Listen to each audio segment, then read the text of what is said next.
kuchagua rafiki ni jambo ambalo ni gumu sana, lakini rafiki huyu kutengana naye, kuachana naye ni jambo jepesi sana, kwa sababu hakuna watu ambao wanapenda kuona wewe na mwenzako mna kheri.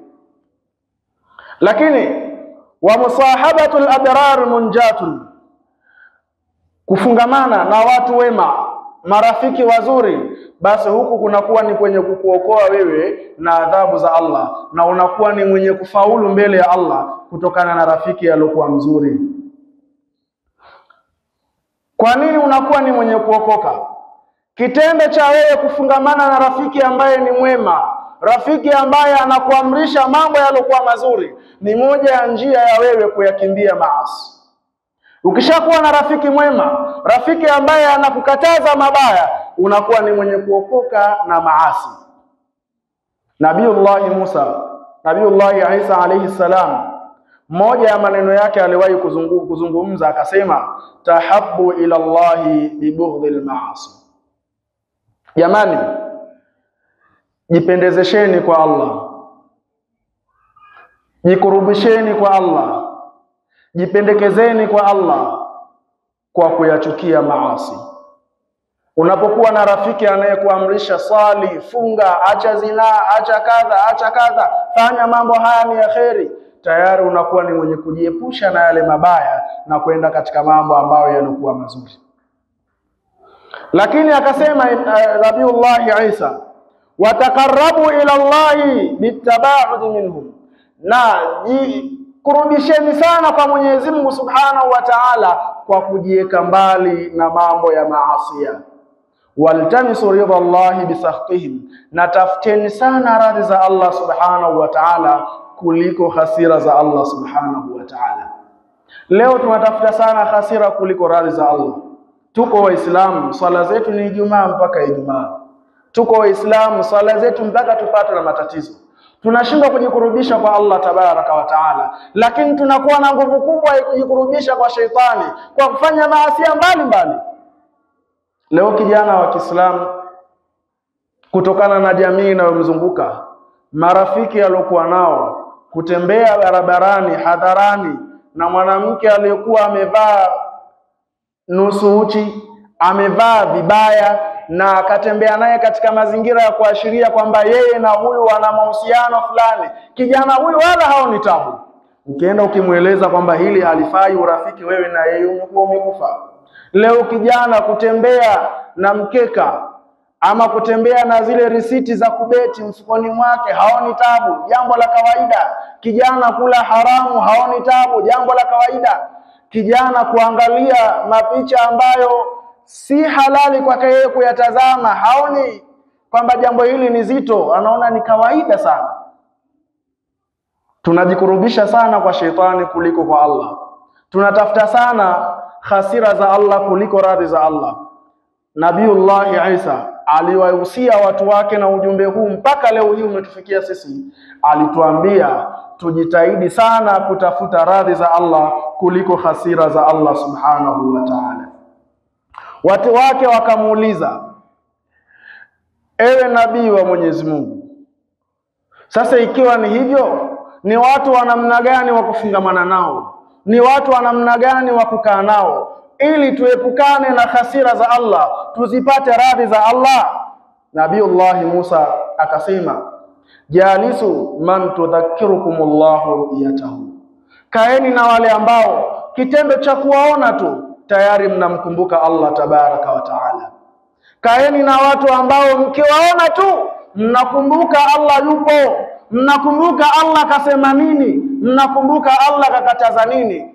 Jalisu man tudhakkirukumullahu iyatahu, kaeni na wale ambao kitendo cha kuwaona tu nye mnamkumbuka moja kwa moja Allah Subhanahu wa Ta'ala. Waman yazidu fi ilmikum mantiqu, na kaeni na wale ambao kutokana na maneno yao mnapata elimu. Watu ambao mkikaa mkizungumza nao, maneno yao wanayoyatoa kwenu nyinyi mnapata elimu, mnapata faida iliyokuwa kubwa. Kaeni na watu hao. Lakini pia kaeni na watu ambao matendo yao yanakukumbusheni akhera. Kaeni na watu ambao matendo yao yanakumbusheni akhera. Huu ni usia ambao aliuacha Nabiullahi Isa alayhi salatu wassalam. Usia huu ulitolewa katika zama hizo, na usia huu bado upo na unaendelea kusomwa na kufundishwa.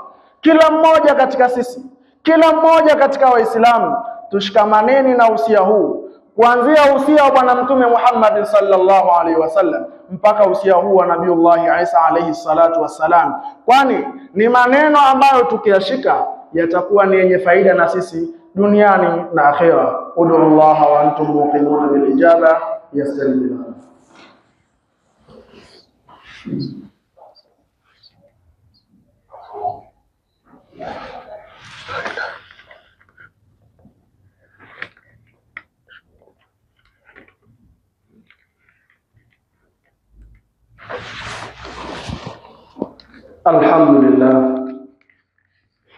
Alhamdulillah alladhi a'azzana bil islam wa amarna bit tamassuk bihi hatta nasla ila daris salam.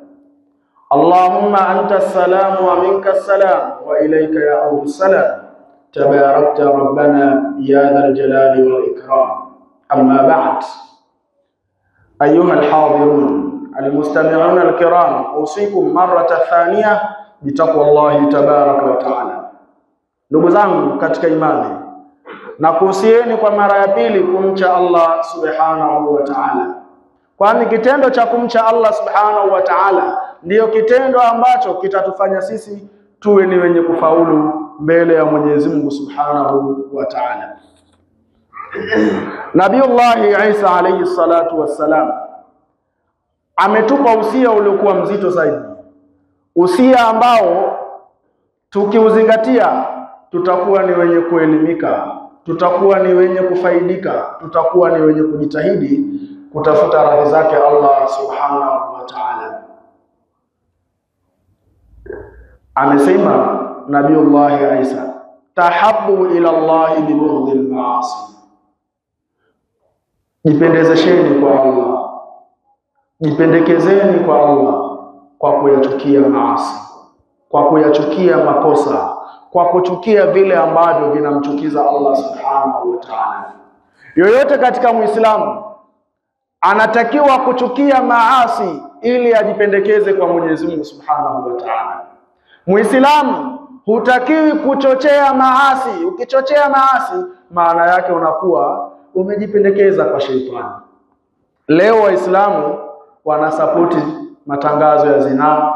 Matajiri wa Kiislamu na hata wengine si matajiri wanajiingiza katika magrupu hayo kwa ajili ya kutangaza biashara zinazoashiria zinaa. Leo Waislamu wanajiingiza katika kusapoti pombe. Leo Waislamu wanajiingiza katika kusapoti mambo mbalimbali yanayomchukiza Mwenyezi Mungu subhanahu wa ta'ala. Tahabbu ila Allah bi bughdil maasi, jipendezesheni kwa Mungu, jipendekezeni kwa Mungu kwa kuyachukia maasi. Wataqarrabu ila Allah bitaba'ud minhu, kurubisheni kwa Allah, jisogezeni kwa Mwenyezi Mungu subhanahu wa ta'ala kwa kujiweka mbali na watu wa maasi hayo na kujiweka mbali na maasi hayo. Jikurubisheni kwa Allah kwa kujiweka mbali na mambo ambayo ni machafu.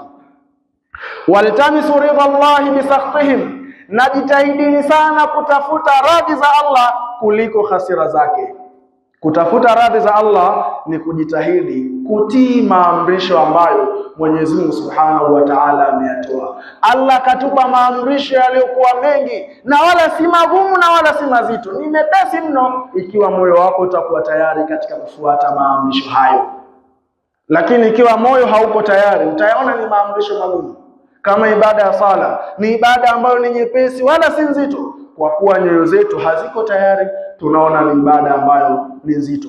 Kwa hiyo waltamisu ridha Allah bisakhtihim, jitahidini sana kutafuta radhi za Allah kuliko hasira zake.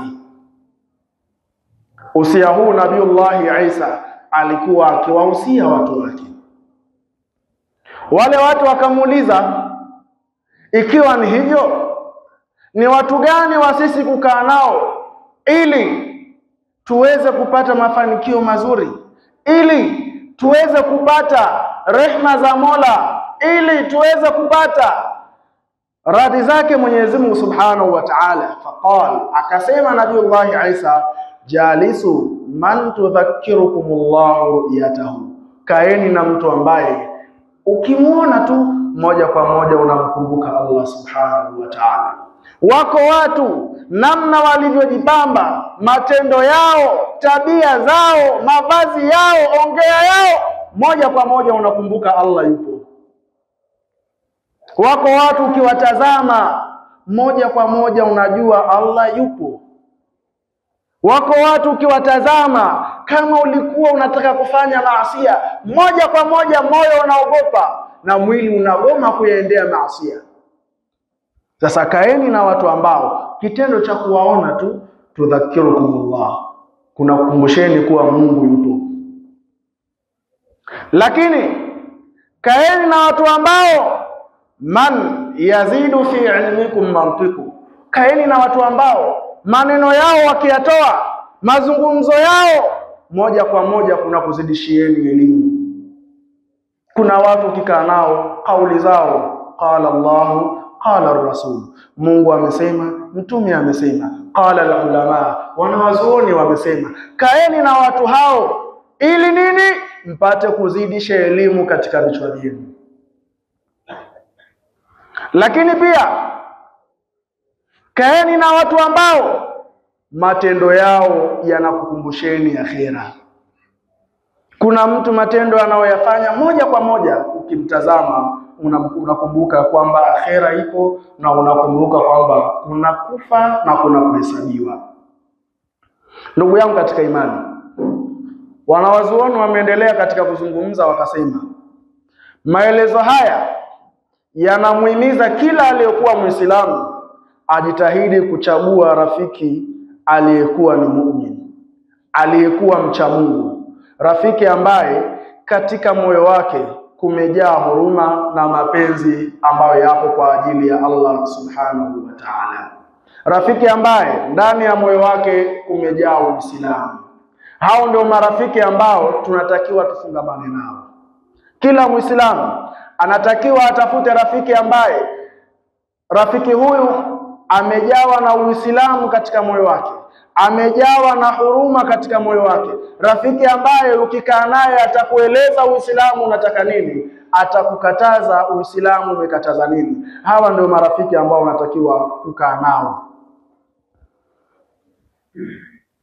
Ama pia kwa kuzingatia maelezo ya Imam Shafi'i ambao nilitangulia kuyasema, nitanukuu pale mwishoni aliposema, idha kana laka sadiqun yu'inuka 'ani ta'ati fashudda yadayka biha, utakapokuwa na rafiki ambaye anakuhusia katika mambo ya kheri, anakuamrisha katika mambo ya kheri, fashudda yadayka biha, rafiki huyo mshikilie vizuri, mkamatie vizuri rafiki huyo. Kwa nini? Kwa sababu rafiki huyu ana huruma na wewe, ana mapenzi na wewe, anataka uingie peponi pamoja naye, anataka upate thawabu kwa sababu yake yeye, upate thawabu na upate radhi za Allah Subhanahu wa Ta'ala. Sasa rafiki huyu fashudda yadaika biha, mshikilie vizuri.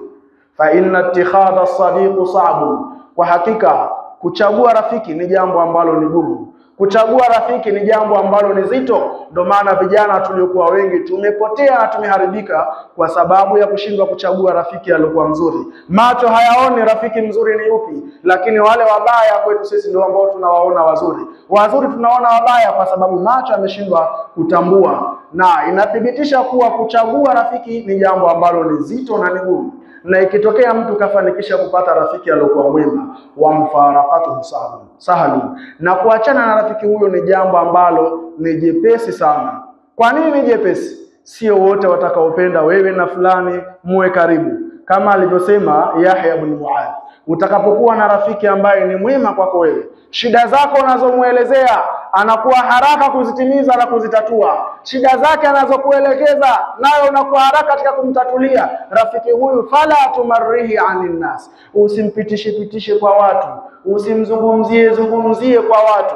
Kwa nini? Ukifanya hivyo basi itatokea fitina kati yako wewe na yeye, mtakuwa ni wenye kuachana, kila mmoja atafanya mambo yake, kwa sababu wale uliowaambia hawakutakia kheri, wakaenda kukuchafulia, yule kakasirika na urafiki umekuwa umeisha, hasara inakuwa kati yenu nyinyi marafiki wawili mliotengana. Kwa hiyo rafiki yako ikiwa ni mwema kwako wewe, muhifadhi katika moyo wako, ishi naye kwa wema, amiliana naye kama mambo yaliokuwa mazuri, usiwe na tabia ya kumsimulia kwa watu, kwa sababu mkishaachana kupata rafiki ambaye ni mwema ni jambo ambalo ni gumu. Tumuombeeni Allah tabaraka wa taala atujalie tuwe miongoni mwa wale ambao wenye kutafuta marafiki waliokuwa wazuri, na sisi wenyewe tuwe ni wazuri kwa marafiki waliokuwa kwetu sisi. Alhamdulillahi rabbil alamin, wassalatu wassalamu ala rasulillahi sallallahu alayhi wasallam. La ilaha illa Allahul azimul halim, la ilaha illa Allah rabbul arshil azim, la ilaha illa Allah rabbus samawati wa rabbul ardi wa rabbul arshil karim. Allahumma inna nas'aluka mujibati rahmatik wa azaima maghfiratik wal ghanimata min kulli birr was salamata min kulli ithmi wal fawza bil janna wan najata minan nar. Allahumma la tada' lana dhanban illa ghafartah wala hamman illa farajtah wala maridan illa shafaitah ولا عيبا إلا سترته ولا عسيرا إلا يسرته ولا دينا إلا قضيته ولا حاجة من حوائج الدنيا والآخرة إلا قضيتها يا رب العالمين. اللهم يسر لنا كل عسير، اللهم يسر لنا كل عسير، فإن تيسير العسير عليك يسير برحمتك يا أرحم الراحمين. اللهم أصلح شبابنا، اللهم أصلح شبابنا، اللهم أصلح شبابنا ونساءنا وأمهاتنا برحمتك يا أرحم الراحمين. وصلى الله على سيدنا محمد وعلى آله وصحبه وسلم، وأقم الصلاة.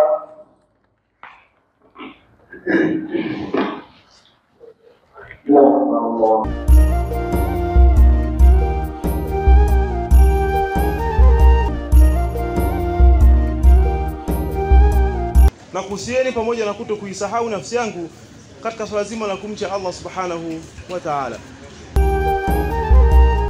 Mwenyezi Mungu subhanahu wa ta'ala anawasamehe madhambi yake waja wake wote isipokuwa watu wa aina mbili, mushriku na mushahid, mshirikina.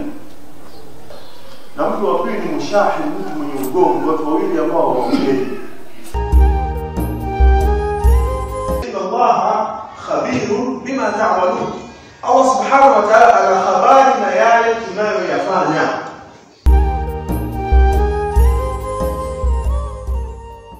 Na Rasul anasema ikitokea Muislamu yeyote mpaka anafikia miaka 50, 60, 70 hata elimu ya swala hana, swala yake ikubaliki, hakuna udhu wa